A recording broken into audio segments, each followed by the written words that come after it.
ਸਤਿ ਸ਼੍ਰੀ ਅਕਾਲ। ਤੁਸੀਂ ਵੇਖ ਰਹੇ ਹੋ ਟੀਵੀ ਪੰਜਾਬ ਤੇ ਮੈਂ ਹਾਂ ਤੁਹਾਡੇ ਨਾਲ ਇੰਦਰਪ੍ਰੀਤ ਕੌਰ ਪੰਨੂ। ਖਬਰਾਂ ਦੇ ਇਸ ਬੁਲੇਟਿਨ ਦੇ ਵਿੱਚ ਤੁਹਾਡਾ ਸਵਾਗਤ ਹੈ। ਸਭ ਤੋਂ ਪਹਿਲਾਂ ਨਜ਼ਰ ਮਾਰਦੇ ਹਾਂ ਅੱਜ ਦੀਆਂ ਚੋਣਵੀਆਂ ਖਬਰਾਂ ਦੇ ਉੱਪਰ। ਬਾਰਡਰ ਖੋਲਣ ਦੇ ਨਾਲ ਮਾਹਰ ਚਿੰਤਾ ਦੇ ਵਿੱਚ, ਕਿਹਾ ਫਿਰ ਵੱਧ ਸਕਦਾ ਹੈ ਕਰੋਨਾ। ਵੈਨਕੂਵਰ ਪੁਲਿਸ ਨੇ ਦਿੱਤੀ ਜਾਣਕਾਰੀ, 11 ਅਫਸਰਾਂ ਤੇ ਹੋਇਆ ਹਮਲਾ। ਆਪਣੇ ਹੀ ਵਾਹਨ ਹੇਠਾਂ ਆਇਆ ਵਿਅਕਤੀ ਦੀ ਹੋਈ ਘਟਨਾ ਦੇ ਵਿੱਚ ਮੌਤ। ਲਿਬਰਲ ਪਾਰਟੀ ਦੇ ਵੋਟ ਸ਼ੇਅਰ ਦੇ ਵਿੱਚ ਵਾਧਾ, ਇੱਕ ਪੋਲ ਦੇ ਵਿੱਚ ਆਈ ਜਾਣਕਾਰੀ। ਲੀਡਰ ਹੋਣਗੇ ਆਮੋ ਸਾਹਮਣੇ, ਅੱਜ ਦੀ ਡਿਬੇਟ ਤੇ ਸਭ ਦੀਆਂ ਨਜ਼ਰਾਂ। ਗ੍ਰੀਨ ਪਾਰਟੀ ਨੇ ਕੀਤਾ ਪਲੇਟਫਾਰਮ ਜਾਰੀ, ਕੀਤੇ ਕੈਨੇਡਾ ਵਾਸੀਆਂ ਦੇ ਨਾਲ ਕਈ ਵਾਅਦੇ। ਵੈਕਸੀਨ ਦੇ ਪ੍ਰੂਫ ਦੇ ਹੱਕ ਦੇ ਵਿੱਚ ਆਏ ਵੱਧ ਲੋਕ, ਮਿਲਣ ਲੱਗੀ ਹੈ ਜ਼ਿਆਦਾ ਸਪੋਰਟ। ਕੈਨੇਡਾ ਵੱਲੋਂ ਅੰਤਰਰਾਸ਼ਟਰੀ ਯਾਤਰੀਆਂ ਦੇ ਲਈ ਪੂਰਨ ਰੂਪ ਦੇ ਵਿੱਚ ਬਾਰਡਰ ਖੋਲ ਦਿੱਤਾ ਗਿਆ, ਜਿਸ ਦਾ ਮਤਲਬ ਹੈ ਕਿ ਹਰ ਤਰ੍ਹਾਂ ਦੇ ਵੀਜ਼ਾ ਵਾਲੇ ਹੁਣ ਕੈਨੇਡਾ ਦੇ ਵਿੱਚ ਆ ਸਕਦੇ ਹਨ। ਇਸ ਤੋਂ ਬਾਅਦ ਮਾਹਰ ਆਪਣੀ ਚਿੰਤਾ ਦਾ ਪ੍ਰਗਟਾਵਾ ਕਰ ਰਹੇ ਨੇ। ਉਹਨਾਂ ਦਾ ਕਹਿਣਾ ਹੈ ਕਿ ਇੱਕ ਵਾਰ ਫਿਰ ਤੋਂ ਕਰੋਨਾ ਵਾਇਰਸ ਦੇ ਮਾਮਲੇ ਵੱਧ ਸਕਦੇ ਹਨ, ਪਰ ਦੂਜੇ ਪਾਸੇ ਕੈਨੇਡੀਅਨ ਬਾਰਡਰ ਸਰਵਿਸਿਜ਼ ਏਜੰਸੀ ਵੱਲੋਂ ਜਾਣਕਾਰੀ ਦਿੱਤੀ ਗਈ ਹੈ ਕਿ ਜਦੋਂ ਉਹਨਾਂ ਨੇ ਰੈਂਡਮ ਟੈਸਟਿੰਗ ਕੀਤੀ, ਪਹਿਲਾਂ ਦੇ ਮੁਕਾਬਲੇ ਜੋ ਪੋਜ਼ਿਟਿਵਿਟੀ ਰੇਟ ਹੈ ਉਹ ਘੱਟ ਹੈ। ਕੈਨੇਡਾ ਵੱਲੋਂ ਅੰਤਰਰਾਸ਼ਟਰੀ ਯਾਤਰੀਆਂ ਦੇ ਵਾਸਤੇ ਪੂਰੀ ਤਰ੍ਹਾਂ ਦੇ ਨਾਲ ਬਾਰਡਰ ਖੋਲ ਦਿੱਤੇ ਗਏ, ਜਿਸ ਤੋਂ ਬਾਅਦ ਹੁਣ ਮਾਹਰ ਆਪਣੇ ਵਿਚਾਰ ਪ੍ਰਗਟਾਉਂਦੇ ਹੋਏ ਨਜ਼ਰ ਆ ਰਹੇ ਨੇ। ਮਾਹਿਰਾਂ ਵੱਲੋਂ ਇਸ ਗੱਲ ਨੂੰ ਲੈ ਕੇ ਚਿੰਤਾ ਦਾ ਪ੍ਰਗਟਾਵਾ ਕੀਤਾ ਗਿਆ ਹੈ ਕਿ ਅੰਤਰਰਾਸ਼ਟਰੀ ਯਾਤਰੀਆਂ ਦੇ ਆਉਣ ਦੇ ਨਾਲ ਕਰੋਨਾ ਵਾਇਰਸ ਦੇ ਮਾਮਲੇ ਵੱਧ ਸਕਦੇ ਹਨ। ਹਾਲਾਂਕਿ ਸਰਕਾਰ ਵੱਲੋਂ ਇਸ ਸਭ ਦੀ ਰੋਕਥਾਮ ਦੇ ਵਾਸਤੇ ਸਖਤ ਹਦਾਇਤਾਂ ਵੀ ਜਾਰੀ ਕੀਤੀਆਂ ਗਈਆਂ ਨੇ, ਪਰ ਫਿਰ ਵੀ ਮਾਹਿਰਾਂ ਵੱਲੋਂ ਆਪਣੀ ਚਿੰਤਾ ਦਾ ਪ੍ਰਗਟਾਵਾ ਕੀਤਾ ਜਾ ਰਿਹਾ ਹੈ। ਸਰਕਾਰ ਵੱਲੋਂ ਜੋ ਐਲਾਨ ਕੀਤਾ ਗਿਆ ਉਸ ਦੇ ਮੁਤਾਬਕ ਜਿਹੜੇ ਟੂਰਿਸਟ ਵੀਜ਼ਾ ਵਾਲੇ ਫੁੱਲੀ ਵੈਕਸੀਨੇਟਡ ਹੋਣਗੇ ਅਤੇ ਉਹਨਾਂ ਦੇ ਕੈਨੇਡਾ ਵੱਲੋਂ ਮਾਨਤਾ ਪ੍ਰਾਪਤ ਕੋਵਿਡ-19 ਵੈਕਸੀਨ ਲੱਗੀ ਹੋਵੇਗੀ, ਉਹਨਾਂ ਨੂੰ ਕੈਨੇਡਾ ਪਹੁੰਚਣ ਦੇ ਉੱਪਰ 14 ਦਿਨਾਂ ਦੀ ਕੁਆਰੰਟੀਨ ਤੋਂ ਰਾਹਤ ਦਿੱਤੀ ਜਾਵੇਗੀ। ਇਨ੍ਹਾਂ ਯਾਤਰੀਆਂ ਦੇ ਲਈ ਜ਼ਰੂਰੀ ਹੈ ਕਿ ਉਹ ਯਾਤਰਾ ਦੇ 72 ਘੰਟਿਆਂ ਦੌਰਾਨ ਦੀ ਕੋਵਿਡ-19 ਦੀ ਨੈਗੇਟਿਵ ਰਿਪੋਰਟ ਦਿਖਾਉਣ। ਇਸ ਦੇ ਨਾਲ ਹੀ ਕੈਨੇਡਾ ਬਾਰਡਰ ਸਰਵਿਸਿਜ਼ ਏਜੰਸੀ ਵੱਲੋਂ ਜੋ ਜਾਣਕਾਰੀ ਦਿੱਤੀ ਗਈ, ਉਨ੍ਹਾਂ ਦੱਸਿਆ ਕਿ ਪਿਛਲੇ ਕਈ ਮਹੀਨਿਆਂ ਤੋਂ ਯਾਤਰੀਆਂ ਦੀ ਆਮਦ ਦੇ ਵਿੱਚ ਵਾਧਾ ਦਰਜ ਕੀਤਾ ਗਿਆ ਹੈ, ਪਰ ਅਜੇ ਵੀ ਇਸ ਦੇ ਨਾਲ ਟੈਸਟ ਪੋਜ਼ਿਟਿਵਿਟੀ ਰੇਟ ਕਾਫੀ ਘੱਟ ਹੈ। ਉਨ੍ਹਾਂ ਨੇ ਦੱਸਿਆ ਕਿ ਅਗਸਤ 9 ਤੋਂ ਅਗਸਤ 26 ਦੇ ਵਿਚਕਾਰ ਜਿਹੜੇ ਉਨ੍ਹਾਂ ਵੱਲੋਂ ਫੁੱਲੀ ਵੈਕਸੀਨੇਟਡ ਯਾਤਰੀਆਂ ਦੇ ਰੈਂਡਮ ਟੈਸਟ ਕੀਤੇ ਗਏ, ਉਸ ਦੇ ਵਿੱਚੋਂ ਸਿਰਫ 112 ਜਾਣੇ ਹੀ ਕਰੋਨਾ ਵਾਇਰਸ ਦਾ ਸ਼ਿਕਾਰ ਸਨ।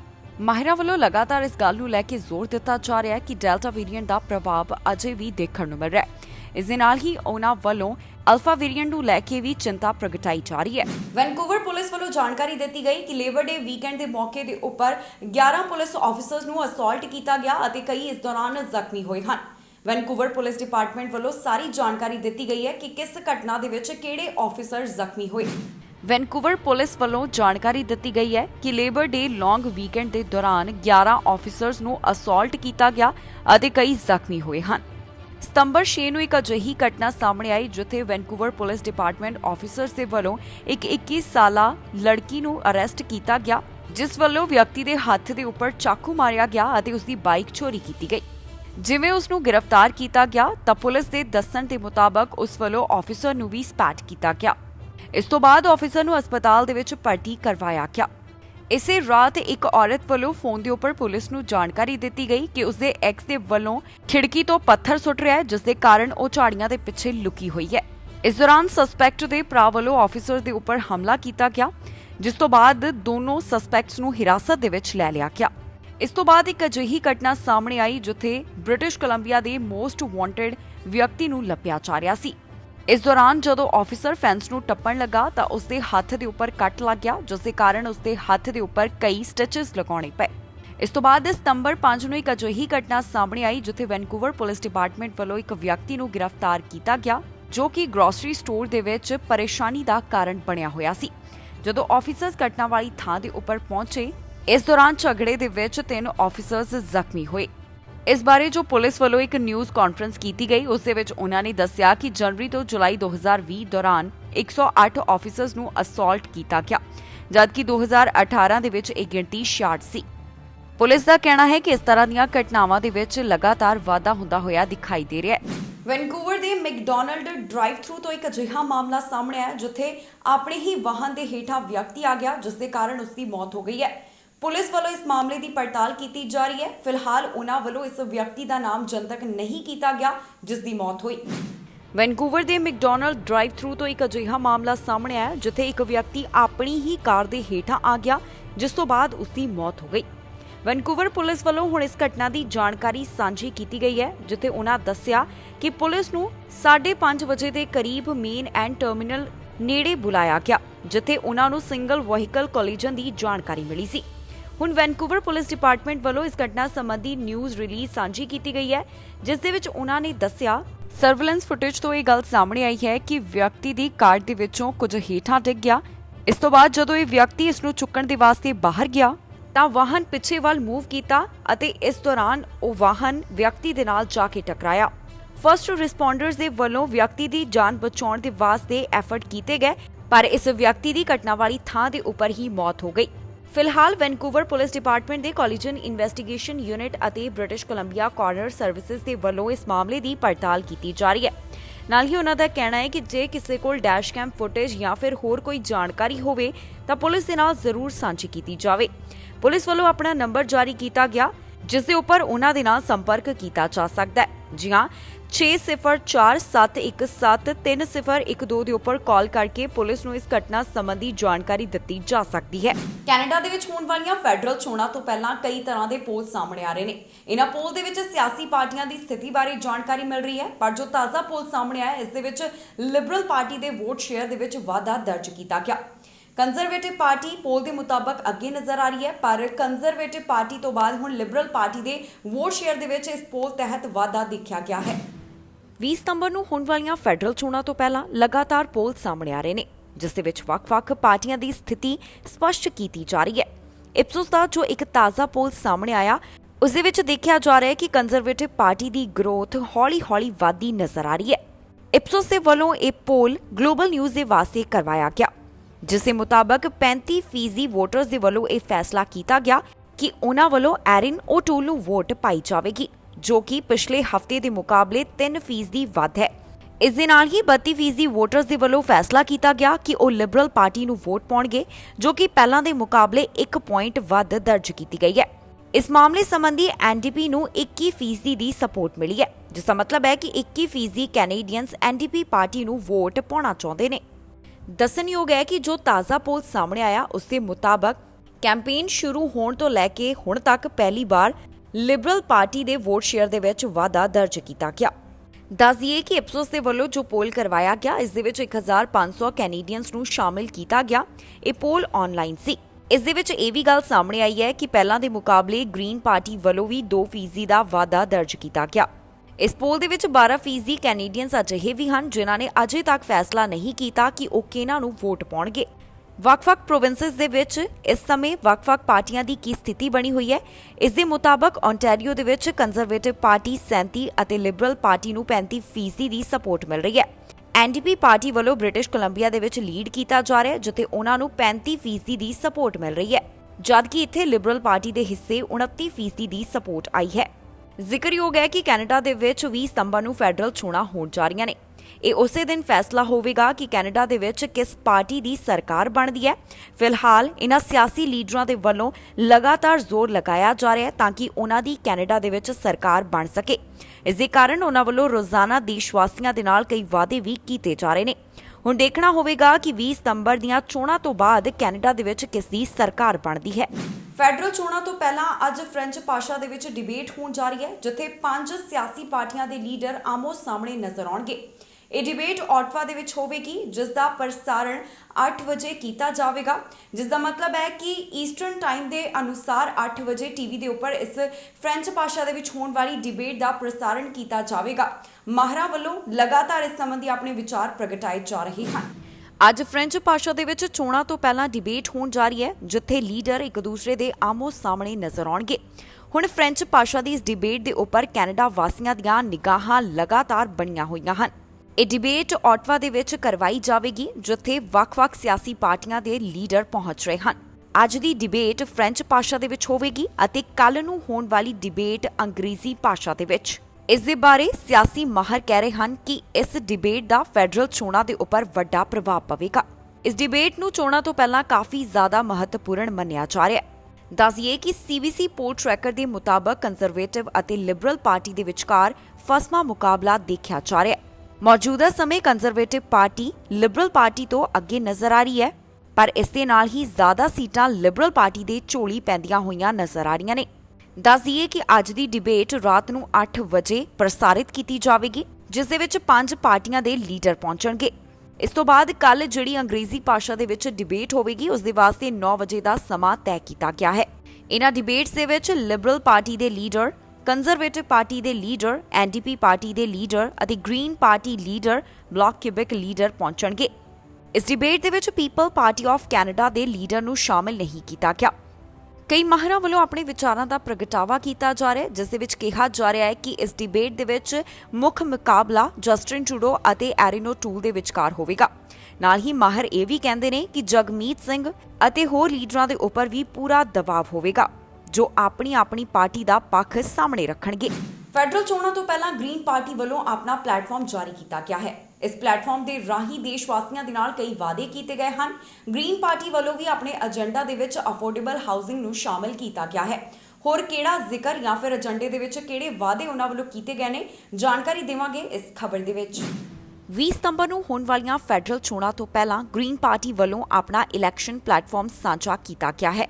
ਗ੍ਰੀਨ ਪਾਰਟੀ ਵੱਲੋਂ ਆਪਣੇ ਏਜੰਡੇ ਦੇ ਵਿੱਚ universal health care, dental care, child care, students ਤੇ ਕਰਜ਼ਾ ਮੁਆਫੀ ਸੰਬੰਧੀ ਹੋਰ ਵੀ ਕਈ ਮੁੱਦਿਆਂ ਨੂੰ ਸ਼ਾਮਿਲ ਕੀਤਾ ਗਿਆ। ਇਸ ਪਲੇਟਫਾਰਮ ਦੇ ਵਿੱਚ ਅੰਦਾਜ਼ਾ ਲਗਾਇਆ ਗਿਆ ਹੈ ਕਿ ਮੁਫਤ ਯੂਨੀਵਰਸਿਟੀ ਐਜੂਕੇਸ਼ਨ ਦੇ ਉੱਪਰ ਸਾਲਾਨਾ $10.2 ਬਿਲੀਅਨ ਤੱਕ ਦਾ ਖਰਚ ਆਵੇਗਾ। ਇਸ ਦੇ ਨਾਲ ਹੀ ਗ੍ਰੀਨ ਪਾਰਟੀ ਵੱਲੋਂ universal long term care system ਸ਼ੁਰੂ ਕਰਨ ਦਾ ਵੀ ਵਾਅਦਾ ਕੈਨੇਡਾ ਵਾਸੀਆਂ ਦੇ ਨਾਲ ਕੀਤਾ ਗਿਆ। ਗ੍ਰੀਨ ਪਾਰਟੀ ਵੱਲੋਂ ਆਪਣੇ ਇਸ ਇਲੈਕਸ਼ਨ ਪਲੇਟਫਾਰਮ ਦੇ ਵਿੱਚ ਅਫੋਰਡੇਬਲ ਹਾਊਸਿੰਗ ਨੂੰ ਲੈ ਕੇ ਵੀ ਵਾਅਦੇ ਕੀਤੇ ਗਏ।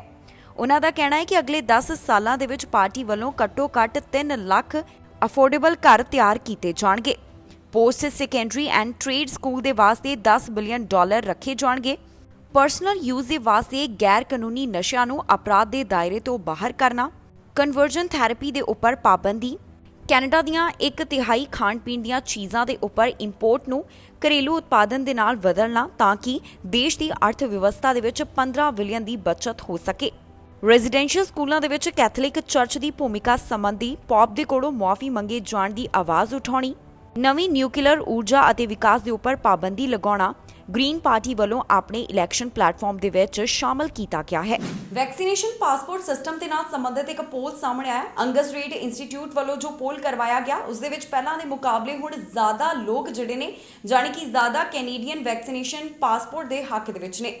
ਉਹਨਾਂ ਵੱਲੋਂ ਕਿਹਾ ਜਾ ਰਿਹਾ ਹੈ ਕਿ ਇਹ ਕਦਮ ਜੋ ਸੂਬੇ ਚੱਕ ਰਹੇ ਨੇ ਇਹ ਬਿਲਕੁਲ ਠੀਕ ਹੈ।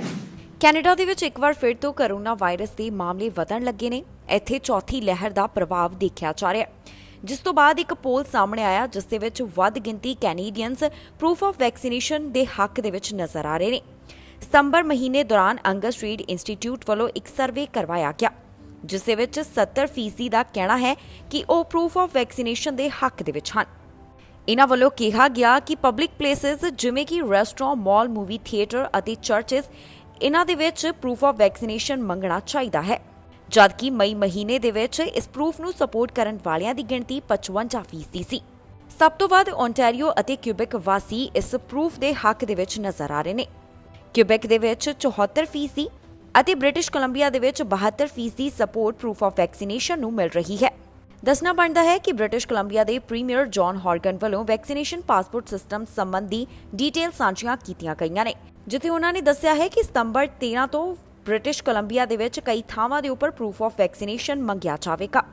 ਦੱਸੀਏ ਕਿ ਅੰਗਸ ਰੀਡ ਇੰਸਟੀਚਿਊਟ ਵੱਲੋਂ ਸਤੰਬਰ 3 ਤੋਂ ਲੈ ਕੇ ਸਤੰਬਰ 6 ਵਿਚਕਾਰ ਇਹ ਪੋਲ ਕਰਵਾਇਆ ਗਿਆ, ਜਿਸ ਦੇ ਵਿੱਚ ਉਹਨਾਂ ਵੱਲੋਂ 1709 ਕੈਨੇਡੀਅਨ ਅਡਲਟਸ ਨੂੰ ਸ਼ਾਮਲ ਕੀਤਾ ਗਿਆ। ਇਸ ਪੋਲ ਦੇ ਵਿੱਚ ਇਹ ਗੱਲ ਨਿਕਲ ਕੇ ਸਾਹਮਣੇ ਆਈ ਹੈ ਕਿ ਵੱਧ ਫੀਸਦੀ ਕੈਨੇਡੀਅਨਸ ਹੁਣ ਪ੍ਰੂਫ ਆਫ ਵੈਕਸੀਨੇਸ਼ਨ ਦੇ ਹੱਕ ਦੇ ਵਿੱਚ ਨੇ, ਜਦਕਿ ਮਈ ਮਹੀਨੇ ਦੇ ਵਿੱਚ ਇਹ ਗਿਣਤੀ ਘੱਟ ਸੀ। ਐਲਬਰਟਾ ਦੇ ਵਿੱਚ ਵੀ ਹੁਣ ਵੈਕਸੀਨੇਸ਼ਨ ਪਾਸਪੋਰਟ ਦੇ ਨਾਲ ਸੰਬੰਧਿਤ ਮੰਗ ਉੱਠਣ ਲੱਗੀ ਹੈ। ਐਲਬਰਟਾ ਦੇ 10 ਮੇਅਰਾਂ ਵੱਲੋਂ ਪ੍ਰੀਮੀਅਰ ਨੂੰ ਮੰਗ ਕੀਤੀ ਗਈ ਹੈ ਕਿ ਪ੍ਰੋਵਿੰਸ ਦੇ ਵਿੱਚ ਵੈਕਸੀਨੇਸ਼ਨ ਪਾਸਪੋਰਟ ਸਿਸਟਮ ਲਾਗੂ ਕੀਤਾ ਜਾਣਾ ਚਾਹੀਦਾ ਹੈ ਤਾਂ ਕਿ ਜ਼ਿਆਦਾ ਤੋਂ ਜ਼ਿਆਦਾ ਲੋਕ ਕੋਵਿਡ-19 ਵੈਕਸੀਨ ਹਾਸਲ ਕਰਨ। ਕੈਨੇਡਾ ਦੇ ਕਈ ਸੂਬਿਆਂ ਵੱਲੋਂ ਵੈਕਸੀਨੇਸ਼ਨ ਪਾਸਪੋਰਟ ਸਿਸਟਮ ਸੰਬੰਧੀ ਐਲਾਨ ਕੀਤਾ ਗਿਆ ਅਤੇ ਹੁਣ ਐਲਬਰਟਾ ਦੇ ਵਿੱਚ ਵੀ ਅਜਿਹਾ ਕਦਮ ਚੁੱਕਣ ਦੇ ਲਈ ਲਗਾਤਾਰ ਮੰਗ ਕੀਤੀ ਜਾ ਰਹੀ ਹੈ। ਐਲਬਰਟਾ ਦੇ 12 ਮੇਅਰਸ ਦੇ ਵੱਲੋਂ ਪ੍ਰੋਵਿੰਸ ਨੂੰ ਕਿਹਾ ਗਿਆ ਹੈ ਕਿ ਇੱਥੇ ਕੋਵਿਡ-19 ਵੈਕਸੀਨ ਪਾਸਪੋਰਟ ਇੰਪਲੀਮੈਂਟ ਕੀਤਾ ਜਾਵੇ। ਜੀ ਹਾਂ, 12 ਐਲਬਰਟਾ ਦੇ ਮੇਅਰ ਵੱਲੋਂ ਪ੍ਰੀਮੀਅਰ ਜੇਸਨ ਕੈਨੀ ਨੂੰ ਮੰਗ ਕੀਤੀ ਗਈ ਹੈ ਕਿ ਸੂਬੇ ਦੇ ਵਿੱਚ ਹੁਣ ਵੈਕਸੀਨੇਸ਼ਨ ਪਾਸਪੋਰਟ ਸਿਸਟਮ ਲਾਗੂ ਕੀਤਾ ਜਾਵੇ। ਇਸ ਸੰਬੰਧੀ ਉਹਨਾਂ ਵੱਲੋਂ ਸਰਕਾਰ ਨੂੰ ਇੱਕ ਪੱਤਰ ਭੇਜਿਆ ਗਿਆ ਹੈ ਤਾਂ ਕਿ ਉਹ ਸੂਬੇ ਦੇ ਵਿੱਚ ਪਾਸਪੋਰਟ ਲੈ ਕੇ ਆਉਣ। ਦੱਸ ਦਈਏ ਕਿ ਐਲਬਰਟਾ ਦੇ ਵਿੱਚ ਕੱਲ੍ਹ ਹੀ ਡਾਕਟਰਸ ਦੇ ਵੱਲੋਂ ਇੱਕ ਜਾਣਕਾਰੀ ਸਾਂਝੀ ਕੀਤੀ ਗਈ ਸੀ। ਐਲਬਰਟਾ ਵੱਲੋਂ ਐਲਾਨ ਕੀਤਾ ਗਿਆ ਹੈ ਕਿ ਜਿਹੜੇ ਕੋਵਿਡ-19 ਵੈਕਸੀਨ ਦੇ 2 ਡੋਜ਼ ਹਾਸਲ ਕਰਨਗੇ ਉਹਨਾਂ ਨੂੰ $100 ਦਿੱਤੇ ਜਾਣਗੇ, ਜਿਸ ਤੋਂ ਬਾਅਦ ਮਾਹਰਾਂ ਵੱਲੋਂ ਜਾਣੀ ਕਿ ਡਾਕਟਰਸ ਦੇ ਵੱਲੋਂ ਆਪਣੇ ਵਿਚਾਰਾਂ ਦੀ ਸਾਂਝ ਪਾਈ ਗਈ ਹੈ। ਇਹਨਾਂ ਡਾਕਟਰਸ ਦਾ ਕਹਿਣਾ ਹੈ ਕਿ ਐਲਬਰਟਾ ਵੱਲੋਂ ਜੋ ਇਸ ਤਰ੍ਹਾਂ ਦੇ ਕਦਮ ਚੁੱਕੇ ਜਾ ਰਹੇ ਨੇ, ਇਸ ਦੇ ਨਾਲ ਵੈਕਸੀਨੇਸ਼ਨ ਦੇ ਵਾਸਤੇ ਉਤਸ਼ਾਹਿਤ ਨਹੀਂ ਕੀਤਾ ਜਾ ਸਕਦਾ ਅਤੇ ਨਾ ਹੀ ਇਸ ਦੇ ਨਾਲ ਵੈਕਸੀਨੇਸ਼ਨ ਦਰ ਦੇ ਵਿੱਚ ਤੇਜ਼ੀ ਲਿਆਂਦੀ ਜਾ ਸਕਦੀ ਹੈ। ਜੇਕਰ ਐਲਬਰਟਾ ਚਾਹੁੰਦਾ ਹੈ ਕਿ ਵੈਕਸੀਨੇਸ਼ਨ ਰੇਟ ਜ਼ਿਆਦਾ ਹੋਵੇ ਤਾਂ ਉਹਨਾਂ ਨੂੰ ਵੈਕਸੀਨੇਸ਼ਨ ਪਾਸਪੋਰਟ ਲਾਗੂ ਕਰਨਾ ਹੋਵੇਗਾ। ਦੱਸ ਦਈਏ ਕਿ ਇਸ ਤੋਂ ਪਹਿਲਾਂ ਓਨਟਾਰੀਓ, ਬ੍ਰਿਟਿਸ਼ ਕੋਲੰਬੀਆ, ਕਿਊਬੈਕ ਅਤੇ ਮੈਨੀਟੋਬਾ ਦੇ ਵੱਲੋਂ ਵੈਕਸੀਨੇਸ਼ਨ ਪਾਸਪੋਰਟ ਸਿਸਟਮ ਦਾ ਐਲਾਨ ਕੀਤਾ ਜਾ ਚੁੱਕਿਆ ਹੈ, ਜਿੱਥੇ ਨਾਨ ਐਸੈਂਸ਼ੀਅਲ ਸਰਵਿਸਿਜ਼ ਜਿਵੇਂ ਕਿ ਬਾਰ, ਰੈਸਟੋਰੈਂਟ ਅਤੇ ਹੋਰ ਕਈ ਇਵੈਂਟਸ ਦੇ ਵਿੱਚ ਹੁਣ ਕੋਵਿਡ-19 ਵੈਕਸੀਨ ਦੇ ਨਾਲ ਸੰਬੰਧਿਤ ਪ੍ਰੂਫ ਮੰਗਿਆ ਜਾਵੇਗਾ। ਇਨ੍ਹਾਂ ਸੂਬਿਆਂ ਵੱਲੋਂ ਜੋ ਐਲਾਨ ਕੀਤਾ ਗਿਆ ਉਸ ਤੋਂ ਬਾਅਦ ਵੈਕਸੀਨੇਸ਼ਨ ਰੇਟ ਦੇ ਵਿੱਚ ਵੀ ਪਹਿਲਾਂ ਦੇ ਮੁਕਾਬਲੇ ਤੇਜ਼ੀ ਦੇਖੀ ਜਾ ਰਹੀ ਹੈ। ਇਸ ਖਬਰ ਦੇ ਵਿੱਚ ਜਾਣਕਾਰੀ ਤੁਹਾਨੂੰ ਦੇਵਾਂਗੇ ਕਿ ਜੇਕਰ ਤੁਸੀਂ ਬ੍ਰਿਟਿਸ਼ ਕੋਲੰਬੀਆ ਦੇ ਵਿੱਚ ਜਾ ਰਹੇ ਹੋ ਤਾਂ ਕਿਹੜੀਆਂ ਖਾਸ ਗੱਲਾਂ ਦਾ ਤੁਹਾਨੂੰ ਖਿਆਲ ਰੱਖਣਾ ਜ਼ਰੂਰੀ ਹੈ, ਕਿਉਂਕਿ ਸੂਬੇ ਦੇ ਵਿੱਚ ਹੁਣ ਵੈਕਸੀਨੇਸ਼ਨ ਪਾਸਪੋਰਟ ਸਿਸਟਮ ਬਾਰੇ ਡੀਟੇਲ ਸਾਂਝੀ ਕਰ ਦਿੱਤੀ ਗਈ ਹੈ। ਇਹ ਸਤੰਬਰ 13 ਤੋਂ ਲਾਗੂ ਹੋਣ ਜਾ ਰਿਹਾ ਹੈ। ਕਿਵੇਂ ਕਿਹੜੀਆਂ ਚੀਜ਼ਾਂ ਦਾ ਖਿਆਲ ਰੱਖਣਾ ਜ਼ਰੂਰੀ ਹੈ, ਸਾਰੀ ਡੀਟੇਲ ਸਾਂਝੀ ਕਰਾਂਗੇ ਇਸ ਖਬਰ ਦੇ ਵਿੱਚ। ਜੇਕਰ ਤੁਸੀਂ ਬ੍ਰਿਟਿਸ਼ ਕੋਲੰਬੀਆ ਦੇ ਵਿੱਚ ਜਾਣ ਦੀ ਯੋਜਨਾ ਬਣਾ ਰਹੇ ਹੋ ਤਾਂ ਤੁਹਾਨੂੰ ਹੁਣ ਕੁਝ ਖਾਸ ਗੱਲਾਂ ਦਾ ਖਿਆਲ ਰੱਖਣਾ ਪਵੇਗਾ, ਕਿਉਂਕਿ ਹੁਣ ਸੂਬੇ ਦੇ ਵਿੱਚ ਵੈਕਸੀਨੇਸ਼ਨ ਪਾਸਪੋਰਟ ਸਿਸਟਮ ਦੀ ਸ਼ੁਰੂਆਤ ਕੀਤੀ ਜਾ ਰਹੀ ਹੈ। ਆਫੀਸ਼ੀਅਲਸ ਦੇ ਵੱਲੋਂ ਇਸ ਸੰਬੰਧੀ ਸਾਰੀਆਂ ਡੀਟੇਲ ਸਾਂਝੀਆਂ ਕੀਤੀਆਂ ਜਾ ਚੁੱਕੀਆਂ ਨੇ। ਬ੍ਰਿਟਿਸ਼ ਕੋਲੰਬੀਆ ਦੇ ਵਿੱਚ ਸਤੰਬਰ 13 ਤੋਂ ਵੈਕਸੀਨੇਸ਼ਨ ਸਟੇਟਸ ਦੀ ਮੰਗ ਕੀਤੀ ਜਾਵੇਗੀ, ਜਿਸ ਦਾ ਮਤਲਬ ਹੈ ਕਿ ਬ੍ਰਿਟਿਸ਼ ਕੋਲੰਬੀਆ ਦੀਆਂ ਕਈ ਥਾਵਾਂ ਦੇ ਉੱਪਰ ਤੁਹਾਡੇ ਤੋਂ ਇਹ ਪੁੱਛਿਆ ਜਾਵੇਗਾ ਕਿ ਤੁਹਾਡੇ ਵੈਕਸੀਨ ਲੱਗੀ ਹੋਈ ਹੈ ਜਾਂ ਫਿਰ ਨਹੀਂ। ਦੱਸ ਦਈਏ ਕਿ ਸਤੰਬਰ 13 ਤੱਕ ਪਹਿਲਾ ਵੈਕਸੀਨ ਦਾ ਡੋਜ਼ ਲੱਗਿਆ ਹੋਣਾ ਜ਼ਰੂਰੀ ਹੈ ਅਤੇ ਅਕਤੂਬਰ 24 ਤੋਂ ਤੁਹਾਨੂੰ ਰੈਸਟੋਰੈਂਟ, ਜਿਮ ਇਹਨਾਂ ਥਾਵਾਂ ਦੇ ਉੱਪਰ ਆਪਣੇ ਵੈਕਸੀਨੇਸ਼ਨ ਦੇ ਪ੍ਰੂਫ ਨੂੰ ਦਿਖਾਉਣਾ ਹੋਵੇਗਾ, ਜਿਸ ਦੇ ਵਿੱਚ ਤੁਹਾਡੇ 2 ਡੋਜ਼ ਲੱਗੀਆਂ ਹੋਣੀਆਂ ਜ਼ਰੂਰੀ ਨੇ। ਹੁਣ ਜਿਹੜੇ ਵਿਜ਼ਿਟਰ ਬ੍ਰਿਟਿਸ਼ ਕੋਲੰਬੀਆ ਦੇ ਵਿੱਚ ਆਉਣਗੇ ਉਹਨਾਂ ਵਾਸਤੇ ਜ਼ਰੂਰੀ ਹੋਵੇਗਾ ਕਿ ਉਹ ਆਪਣਾ ਵੈਕਸੀਨ ਰਿਕਾਰਡ ਇੱਥੇ ਦਿਖਾਉਣ। ਇਸ ਦੇ ਨਾਲ ਹੀ ਉਹਨਾਂ ਦੇ ਵਾਸਤੇ ਵੈਲਿਡ ਗਵਰਨਮੈਂਟ ਫੋਟੋ ਆਈਡੀ ਦਿਖਾਉਣੀ ਵੀ ਜ਼ਰੂਰੀ ਹੈ। ਜਿਹੜੇ ਅੰਤਰਰਾਸ਼ਟਰੀ ਯਾਤਰੀ ਬ੍ਰਿਟਿਸ਼ ਕੋਲੰਬੀਆ ਦੇ ਵਿੱਚ ਆਉਣਗੇ ਉਹਨਾਂ ਨੂੰ ਵੈਕਸੀਨੇਸ਼ਨ ਦਾ ਉਹ ਪ੍ਰੂਫ ਦਿਖਾਉਣਾ ਹੋਵੇਗਾ ਜੋ ਉਹਨਾਂ ਨੇ ਕੈਨੇਡਾ ਦਾਖਲੇ ਸਮੇਂ ਦਿਖਾਇਆ, ਜਿਵੇਂ ਕਿ ਉਹਨਾਂ ਵੱਲੋਂ ਜੋ ਅਰਾਈਵ ਕੈਨ ਐਪ ਦੇ ਉੱਪਰ ਡੀਟੇਲ ਅਪਲੋਡ ਕੀਤੀ ਗਈ ਹੈ ਉਹ ਇੱਥੇ ਦਿਖਾਈ ਜਾ ਸਕਦੀ ਹੈ। ਹੁਣ ਤੁਹਾਨੂੰ ਦੱਸਦੇ ਹਾਂ ਕਿ ਬ੍ਰਿਟਿਸ਼ ਕੋਲੰਬੀਆ ਦੀਆਂ ਕਿਹੜੀਆਂ ਥਾਵਾਂ ਦੇ ਉੱਪਰ ਤੁਹਾਡੇ ਕੋਲ ਵੈਕਸੀਨੇਸ਼ਨ ਦਾ ਪ੍ਰੂਫ ਮੰਗਿਆ ਜਾਵੇਗਾ।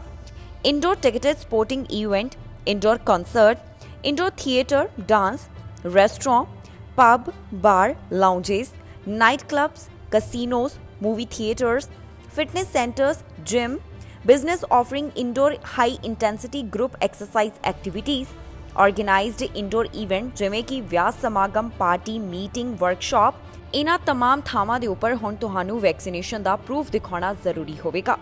ਜ਼ਿਕਰਯੋਗ ਹੈ ਕਿ ਬ੍ਰਿਟਿਸ਼ ਕੋਲੰਬੀਆ ਤੋਂ ਇਲਾਵਾ ਕਿਊਬੈਕ, ਮੈਨੀਟੋਬਾ ਇਹਨਾਂ ਵੱਲੋਂ ਵੀ ਐਲਾਨ ਕੀਤਾ ਗਿਆ ਹੈ ਕਿ ਸੂਬਿਆਂ ਦੇ ਵਿੱਚ ਵੈਕਸੀਨੇਸ਼ਨ ਪਾਸਪੋਰਟ ਸਿਸਟਮ ਦੀ ਸ਼ੁਰੂਆਤ ਕੀਤੀ ਜਾਵੇਗੀ। ਇਹਨਾਂ तमाम ਪ੍ਰੋਵਿੰਸਸ ਦੇ ਵੱਲੋਂ ਕੋਰੋਨਾ ਵਾਇਰਸ ਦੇ ਹਾਲਾਤਾਂ ਨੂੰ ਦੇਖਦਿਆਂ ਇਹ ਫੈਸਲਾ ਲਿਆ ਜਾ ਰਿਹਾ ਹੈ। ਇਸ ਦੇ ਨਾਲ ਹੀ ਬ੍ਰਿਟਿਸ਼ ਕੋਲੰਬੀਆ ਵੱਲੋਂ ਜਿਵੇਂ ਹੀ ਵੈਕਸੀਨੇਸ਼ਨ ਪਾਸਪੋਰਟ ਸਿਸਟਮ ਸੰਬੰਧੀ ਐਲਾਨ ਕੀਤਾ ਗਿਆ ਸੀ, ਉਸ ਤੋਂ ਬਾਅਦ ਵੈਕਸੀਨੇਸ਼ਨ ਲਗਵਾਉਣ ਵਾਲਿਆਂ ਦੇ ਵਿੱਚ ਵੀ ਉਤਸ਼ਾਹ ਦੇਖਿਆ ਜਾਣ ਲੱਗਿਆ। ਸਰੀ ਦੇ ਵਿੱਚ ਇੱਕ ਸੜਕ ਹਾਦਸਾ ਵਾਪਰਿਆ, ਜਿਸ ਦੌਰਾਨ ਇੱਕ ਵਿਅਕਤੀ ਦੀ ਮੌਤ ਹੋ ਗਈ ਹੈ। ਜਿਸ ਵਿਅਕਤੀ ਦੀ ਮੌਤ ਹੋਈ, ਪੁਲਿਸ ਵੱਲੋਂ ਦੱਸਿਆ ਗਿਆ ਹੈ ਕਿ ਉਸ ਦੀ ਉਮਰ 38 ਸਾਲ ਦੇ ਕਰੀਬ ਹੈ। ਫਿਲਹਾਲ ਉਸ ਦਾ ਨਾਮ ਜਨਤਕ ਨਹੀਂ ਕੀਤਾ ਗਿਆ। ਸਰੀ ਦੇ ਲੈਂਗਲੀ ਦੇ ਵਿੱਚ ਇੱਕ ਸੜਕ ਹਾਦਸਾ ਵਾਪਰਿਆ ਅਤੇ ਇਸ ਦੇ ਵਿੱਚ ਇੱਕ ਮੋਟਰਸਾਈਕਲ ਡਰਾਈਵਰ ਦੀ ਮੌਤ ਹੋ ਗਈ ਹੈ। ਇਸ ਸੰਬੰਧੀ ਪੁਲਿਸ ਵੱਲੋਂ ਜਾਣਕਾਰੀ ਦਿੱਤੀ ਗਈ ਕਿ ਜੋ ਰਾਤ ਸਮੇਂ ਸੜਕ ਹਾਦਸਾ ਵਾਪਰਿਆ, ਇਸ ਦੇ ਵਿੱਚ 38 ਸਾਲਾ ਸਰੀ ਦੇ ਵਿਅਕਤੀ ਦੀ ਮੌਤ ਹੋ ਗਈ। RCMP ਦਾ ਕਹਿਣਾ ਹੈ ਕਿ ਉਹਨਾਂ ਨੂੰ 86th ਐਵੀਨਿਊ ਅਤੇ 198A ਸਟਰੀਟ ਦੇ ਉੱਪਰ 6 ਵਜੇ ਦੇ ਕਰੀਬ ਬੁਲਾਇਆ ਗਿਆ। ਇਸ ਮੌਕੇ ਦੇ ਉੱਪਰ ਜੋ ਵਿਟਨੈਸ ਮੌਜੂਦ ਸੀ ਉਹਨਾਂ ਵੱਲੋਂ ਪੁਲਿਸ ਨੂੰ ਜਾਣਕਾਰੀ ਦਿੱਤੀ ਗਈ ਹੈ ਕਿ ਇੱਕ ਚਿੱਟੇ ਰੰਗ ਦੀ ਆਡੀ SUV 86th ਐਵੀਨਿਊ ਦੇ ਬੈਸਟਮੌਂਟ ਤੋਂ ਆ ਰਹੀ ਸੀ, ਜਿਸ ਨੇ ਲੈਫਟ ਟਰਨ ਲਿਆ। ਇਸ ਦੌਰਾਨ ਇਹ ਗੱਡੀ ਮੋਟਰਸਾਈਕਲ ਦੇ ਨਾਲ ਟਕਰਾ ਗਈ, ਜਿਸ ਦੇ ਕਾਰਨ ਸੜਕ ਹਾਦਸਾ ਵਾਪਰਿਆ ਅਤੇ ਵਿਅਕਤੀ ਦੀ ਮੌਤ ਹੋ ਗਈ। ਦੱਸ ਦਈਏ ਕਿ ਜਿਸ ਵਿਅਕਤੀ ਦੀ ਇਸ ਸੜਕ ਹਾਦਸੇ ਦੇ ਵਿੱਚ ਮੌਤ ਹੋਈ ਹੈ ਉਹ ਸਰੀ ਦੇ ਨਾਲ ਸੰਬੰਧਿਤ ਦੱਸਿਆ ਗਿਆ, ਜਿਸ ਦੀ ਉਮਰ 38 ਸਾਲ ਦੇ ਕਰੀਬ ਹੈ। ਨਾਲ ਹੀ ਇਹ ਵੀ ਅਪਡੇਟ ਸਾਹਮਣੇ ਆਈ ਹੈ ਕਿ ਜੋ ਆਡੀ ਦਾ ਡਰਾਈਵਰ ਹੈ ਉਸ ਦੀ ਉਮਰ 36 ਸਾਲ ਦੇ ਕਰੀਬ ਹੈ, ਉਹ ਵੀ ਸਰੀ ਦੇ ਨਾਲ ਸੰਬੰਧਿਤ ਹੈ ਅਤੇ ਘਟਨਾ ਦੇ ਵਿੱਚ ਜ਼ਖਮੀ ਨਹੀਂ ਹੋਇਆ। ਉਹ ਘਟਨਾ ਵਾਲੀ ਥਾਂ ਦੇ ਉੱਪਰ ਹੀ ਮੌਜੂਦ ਸੀ ਜਿਸ ਸਮੇਂ ਇਨਵੈਸਟੀਗੇਟਰਸ ਇੱਥੇ ਜਾਂਚ ਕਰ ਰਹੇ ਸਨ। ਫਿਲਹਾਲ ਪੁਲਿਸ ਵੱਲੋਂ ਇਸ ਸਾਰੇ ਮਾਮਲੇ ਦੀ ਪੜਤਾਲ ਕੀਤੀ ਜਾ ਰਹੀ ਹੈ। ਉਹਨਾਂ ਵੱਲੋਂ ਅਜੇ ਤੱਕ ਜਿਸ ਵਿਅਕਤੀ ਦੀ ਮੌਤ ਹੋਈ ਹੈ ਉਸ ਦਾ ਨਾਮ ਜਨਤਕ ਨਹੀਂ ਕੀਤਾ ਗਿਆ। ਕਿਊਬੈਕ ਦੇ ਵੱਲੋਂ ਆਪਣੇ ਨਵੇਂ ਅਰੀਮਾ ਡਰਾਅ ਦਾ ਐਲਾਨ ਕੀਤਾ ਗਿਆ। ਇਸ ਡਰਾਅ ਦੇ ਤਹਿਤ 500 ਤੋਂ ਵੱਧ ਉਮੀਦਵਾਰਾਂ ਨੂੰ ਸੱਦੇ ਹਾਸਲ ਹੋਏ। ਕਿਊਬਿਕ ਵੱਲੋਂ ਜੋ ਡਰਾਅ ਕੱਢਿਆ ਗਿਆ, ਇਸ ਦੇ ਵਿੱਚ 517 ਇਨਵੀਟੇਸ਼ਨ ਜਾਰੀ ਕੀਤੇ ਗਏ ਹਨ। ਕਿਊਬਿਕ ਦੇ ਵੱਲੋਂ ਅਰੀਮਾ ਡਰਾਅ ਦਾ ਐਲਾਨ ਕੀਤਾ ਗਿਆ, ਜਿਸ ਦੇ ਵਿੱਚ 517 ਇਮੀਗ੍ਰੇਸ਼ਨ ਕੈਂਡੀਡੇਟਸ ਨੂੰ ਪੀਆਰ ਦੇ ਲਈ ਅਪਲਾਈ ਕਰਨ ਦਾ ਮੌਕਾ ਦਿੱਤਾ ਗਿਆ। ਕਿਊਬਿਕ ਦੇ ਵੱਲੋਂ ਅਰੀਮਾ ਡਰਾਅ ਸਤੰਬਰ 2 ਨੂੰ ਐਲਾਨ ਕੀਤਾ ਗਿਆ। ਦੱਸ ਦਈਏ ਕਿ ਪ੍ਰੋਵਿੰਸ ਦੇ ਵੱਲੋਂ ਪਿਛਲੇ 4 ਹਫ਼ਤਿਆਂ ਦੌਰਾਨ ਇਹ ਚੌਥਾ ਰਾਉਂਡ ਆਫ ਇਨਵੀਟੇਸ਼ਨ ਕੱਢਿਆ ਗਿਆ, ਜਿੱਥੇ Quebec regular skilled worker programme ਦੇ ਅਧੀਨ ਇਨਵੀਟੇਸ਼ਨ ਜਾਰੀ ਕੀਤੇ ਗਏ ਨੇ। ਉਮੀਦਵਾਰਾਂ ਦੇ ਕੋਲ 499 ਸਕੋਰ ਦੀ ਜ਼ਰੂਰਤ ਸੀ ਤਾਂ ਕਿ ਉਹਨਾਂ ਨੂੰ ਇਨਵੀਟੇਸ਼ਨ ਦਿੱਤਾ ਜਾਵੇ।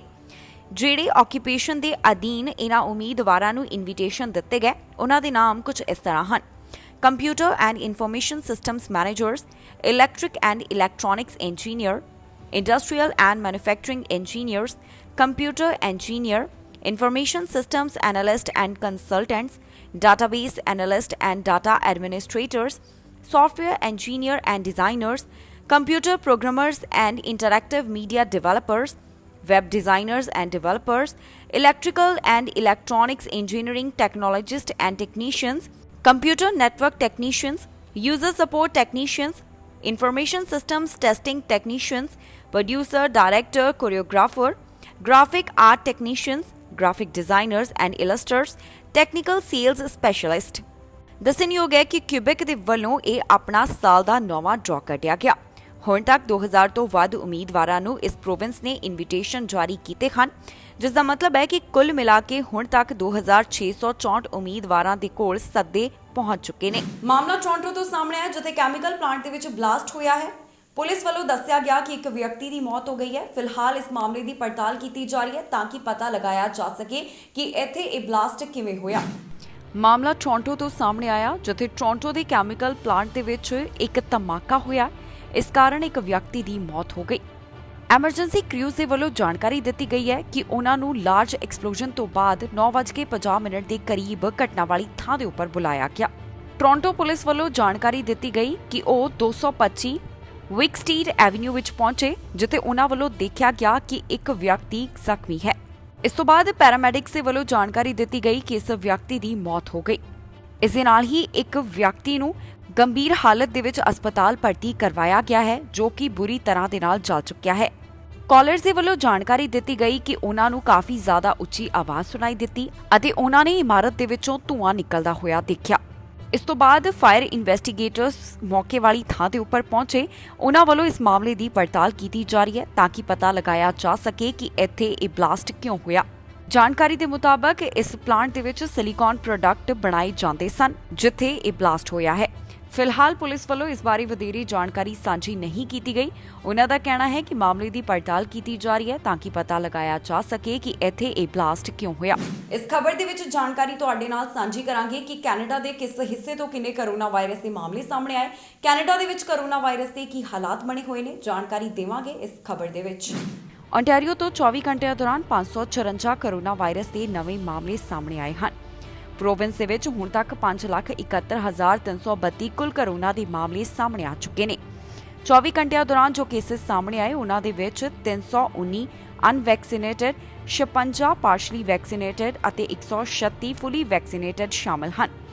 ਜਾਣਕਾਰੀ ਦੇ ਮੁਤਾਬਕ ਟੋਰਾਂਟੋ ਤੋਂ 149 ਮਾਮਲੇ, ਵਿੰਡਸਰ ਐਸੈਕਸ ਤੋਂ 47, ਪੀਲ ਰੀਜਨ ਤੋਂ 46, ਯਾਰਕ ਰੀਜਨ ਤੋਂ 51, ਨਾਇਗਰਾ ਰੀਜਨ ਤੋਂ 33 ਮਾਮਲਿਆਂ ਦੀ ਪੁਸ਼ਟੀ ਹੋਈ ਹੈ। ਹੁਣ ਤੱਕ ਪ੍ਰੋਵਿੰਸ ਦੇ ਵਿੱਚ 9,569 ਜਾਨਾਂ ਇਸ ਵਾਇਰਸ ਦੇ ਕਾਰਨ ਜਾ ਚੁੱਕੀਆਂ ਨੇ। ਹਸਪਤਾਲ ਦੇ ਵਿੱਚ ਮਰੀਜ਼ਾਂ ਦੀ ਗਿਣਤੀ 375 ਦੱਸੀ ਜਾ ਰਹੀ ਹੈ। ਜਾਣਕਾਰੀ ਦੇ ਮੁਤਾਬਕ ਇਸ ਸੂਬੇ ਦੇ ਵਿੱਚ 77.4% ਆਬਾਦੀ ਵੱਲੋਂ ਕੋਵਿਡ-19 ਵੈਕਸੀਨ ਦੇ 2 ਡੋਜ਼ ਅਤੇ 83.7% ਆਬਾਦੀ ਵੱਲੋਂ ਕੋਵਿਡ-19 ਵੈਕਸੀਨ ਦੀ 1 ਡੋਜ਼ ਲਗਵਾਈ ਗਈ ਹੈ। ontario ਦੇ ਵਿੱਚ ਐਕਟਿਵ ਮਾਮਲਿਆਂ ਦੀ ਗਿਣਤੀ 6,040 ਹੈ, ਜਦਕਿ ਰਿਕਵਰਡ ਮਾਮਲਿਆਂ ਦਾ ਅੰਕੜਾ 5,55,723 ਹੈ। ਕਿਊਬਿਕ ਤੋਂ 24 ਘੰਟਿਆਂ ਦੌਰਾਨ 600 ਕਰੋਨਾ ਵਾਇਰਸ ਦੇ ਮਾਮਲੇ ਸਾਹਮਣੇ ਆਏ ਅਤੇ 3 ਜਾਨਾਂ ਇਸ ਵਾਇਰਸ ਦੇ ਕਾਰਨ ਹੋਈਆਂ ਨੇ। ਇਸ ਪ੍ਰੋਵਿੰਸ ਦੇ ਵਿੱਚ ਹੁਣ ਤੱਕ 3,94,452 ਦੇ ਕਰੀਬ ਕੁੱਲ ਕਰੋਨਾ ਦੇ ਮਾਮਲੇ ਸਾਹਮਣੇ ਆ ਚੁੱਕੇ ਨੇ। 11,296 ਜਾਨਾਂ ਇਸ ਵਾਇਰਸ ਦੇ ਕਾਰਨ ਜਾ ਚੁੱਕੀਆਂ ਨੇ। ਹਸਪਤਾਲ ਦੇ ਵਿੱਚ 178 ਮਰੀਜ਼ਾਂ ਦੀ ਗਿਣਤੀ ਹੈ, ਜਿਨ੍ਹਾਂ ਵਿੱਚੋਂ 71 ਇੰਟੈਂਸਿਵ ਕੇਅਰ ਅਧੀਨ ਹਨ। ਕਿਊਬਿਕ ਦੇ ਵਿੱਚ 87% ਆਬਾਦੀ ਵੱਲੋਂ ਕੋਵਿਡ-19 ਵੈਕਸੀਨ ਦਾ 1 ਡੋਜ਼ ਅਤੇ 80% ਆਬਾਦੀ ਵੱਲੋਂ ਕੋਵਿਡ-19 ਵੈਕਸੀਨ ਦੇ 2 ਡੋਜ਼ ਹਾਸਲ ਕੀਤੇ ਜਾ ਚੁੱਕੇ ਹਨ। ਮੈਨੀਟੋਬਾ ਤੋਂ 24 ਘੰਟਿਆਂ ਦੌਰਾਨ 52 ਮਾਮਲਿਆਂ ਦੀ ਪੁਸ਼ਟੀ ਹੋਈ ਹੈ। ਕੈਨੇਡਾ ਵਿੱਚ ਹੁਣ ਤੱਕ ਕੁੱਲ 1.5 ਮਿਲੀਅਨ ਤੋਂ ਵੱਧ ਮਾਮਲੇ ਸਾਹਮਣੇ ਆ ਚੁੱਕੇ ਹਨ। 27,067 ਜਾਨਾਂ ਇਸ ਵਾਇਰਸ ਦੇ ਕਾਰਨ ਜਾ ਚੁੱਕੀਆਂ ਹਨ। ਇਸ ਦੇ ਨਾਲ ਹੀ ਕੈਨੇਡਾ ਦੇ ਵਿੱਚ 1.4 ਮਿਲੀਅਨ ਤੋਂ ਵੱਧ ਰਿਕਵਰਡ ਮਾਮਲਿਆਂ ਦੀ ਗਿਣਤੀ ਹੈ। ਕੈਨੇਡਾ ਦੇ ਵਿੱਚ ਐਕਟਿਵ ਮਾਮਲਿਆਂ ਦਾ ਅੰਕੜਾ 37,055 ਹੈ, ਜਿਨ੍ਹਾਂ ਵਿੱਚੋਂ 36,650 ਮਾਈਲਡ ਕੰਡੀਸ਼ਨ ਅਤੇ 405 ਸੀਰੀਅਸ ਕੰਡੀਸ਼ਨ ਦੇ ਵਿੱਚ ਨੇ। ਇਸ ਦੇ ਨਾਲ ਹੀ ਜਾਂਦੇ ਇੱਕ ਵਾਰ ਫਿਰ ਤੋਂ ਨਜ਼ਰ ਮਾਰਦੇ ਹਾਂ ਅੱਜ ਦੀਆਂ ਚੋਣਵੀਆਂ ਖਬਰਾਂ ਦੇ ਉੱਪਰ। ਬਾਰਡਰ ਖੋਲਣ ਦੇ ਨਾਲ ਮਾਹਰ ਚਿੰਤਾ ਦੇ ਵਿੱਚ, ਕਿਹਾ ਫਿਰ ਵੱਧ ਸਕਦਾ ਹੈ ਕਰੋਨਾ। ਵੈਨਕੂਵਰ ਪੁਲਿਸ ਨੇ ਦਿੱਤੀ ਜਾਣਕਾਰੀ, 11 ਅਫਸਰਾਂ ਤੇ ਹੋਇਆ ਹਮਲਾ। ਆਪਣੇ ਹੀ ਵਾਹਨ ਹੇਠਾਂ ਆਇਆ ਵਿਅਕਤੀ ਦੀ ਹੋਈ ਘਟਨਾ ਦੇ ਵਿੱਚ ਮੌਤ। ਲਿਬਰਲ ਪਾਰਟੀ ਦੇ ਵੋਟ ਸ਼ੇਅਰ ਦੇ ਵਿੱਚ ਵਾਧਾ, ਇੱਕ ਪੋਲ ਦੇ ਵਿੱਚ ਆਈ ਜਾਣਕਾਰੀ। ਲੀਡਰ ਹੋਣਗੇ ਆਮੋ ਸਾਹਮਣੇ, ਅੱਜ ਦੀ ਡਿਬੇਟ ਤੇ ਸਭ ਦੀਆਂ ਨਜ਼ਰਾਂ। ਗ੍ਰੀਨ ਪਾਰਟੀ ਨੇ ਕੀਤਾ ਪਲੇਟਫਾਰਮ ਜਾਰੀ, ਕੀਤੇ ਕੈਨੇਡਾ ਵਾਸੀਆਂ ਦੇ ਨਾਲ ਕਈ ਵਾਅਦੇ। ਵੈਕਸੀਨ ਦੇ ਪ੍ਰੂਫ ਦੇ ਹੱਕ ਦੇ ਵਿੱਚ ਆਏ ਵੱਧ ਲੋਕ, ਮਿਲਣ ਲੱਗੀ ਹੈ ਜ਼ਿਆਦਾ ਸਪੋਰਟ। ਖਬਰਾਂ ਦੇ ਇਸ ਬੁਲੇਟਿਨ ਦੇ ਵਿੱਚ ਇੰਨਾ ਹੀ। ਨਵੀਆਂ ਤੇ ਤਾਜ਼ੀਆਂ ਖਬਰਾਂ ਲੈ ਕੇ ਫਿਰ ਤੋਂ ਹਾਜ਼ਰ ਹੋਵਾਂਗੇ। ਫਿਲਹਾਲ ਮੈਨੂੰ ਇੰਦਰਪ੍ਰੀਤ ਕੌਰ ਪੰਨੂ ਨੂੰ ਦਿਓ ਇਜਾਜ਼ਤ ਤੇ ਤੁਸੀਂ ਵੇਖਦੇ ਰਹੋ ਟੀਵੀ ਪੰਜਾਬ।